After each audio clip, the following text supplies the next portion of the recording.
Nangi na gunta vagiloy na ide. Aya. Bakuding awi, bakuding ai. Nangi na tau, nangi na gunta vagiloy na ide. Nang nanog le fazay, nang nasaw le pagchay.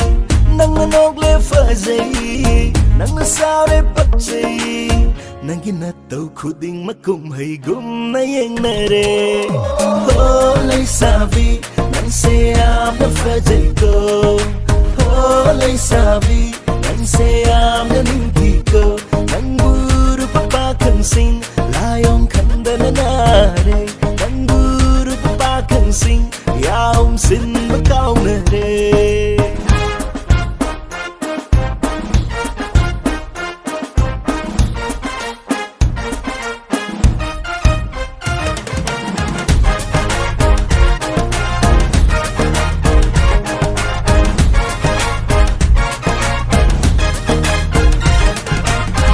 Manate, hanjin manate, kainom tau kay fazere nang se nung tinumit kuding nang mulong bapakang na ko'y layrak kulak taway chayre.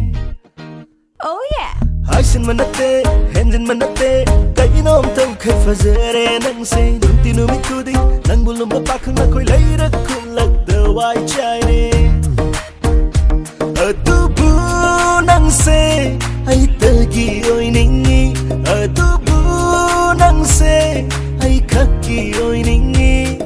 Si matang kang biyunay olay sabi ang buru papakang sing layong kang nananare. Ang buru papakang sing yumhandin bakaw na re.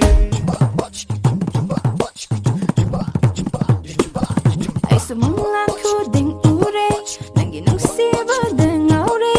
Ay gimanglan da so tay bang da so nang tagiwakal kale. Aha sumanglan ko ding ure nang ginang siba ding aure. Ay gimanglan da so tay bang da so nang tagiwakal kale.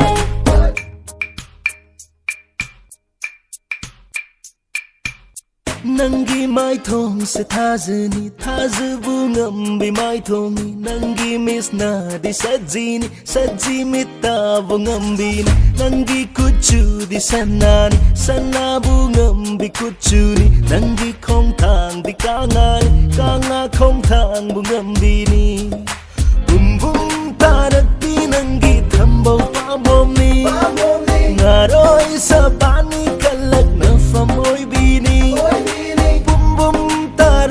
Nangi thambau pambom ni ngaroi sabani kalak na famoi bini khang bungam loi ni hanasu nangi na tause hen man khare nang buru papakang sing layong kang nananare nang buru papakang sing yumhanjin bakaw na re.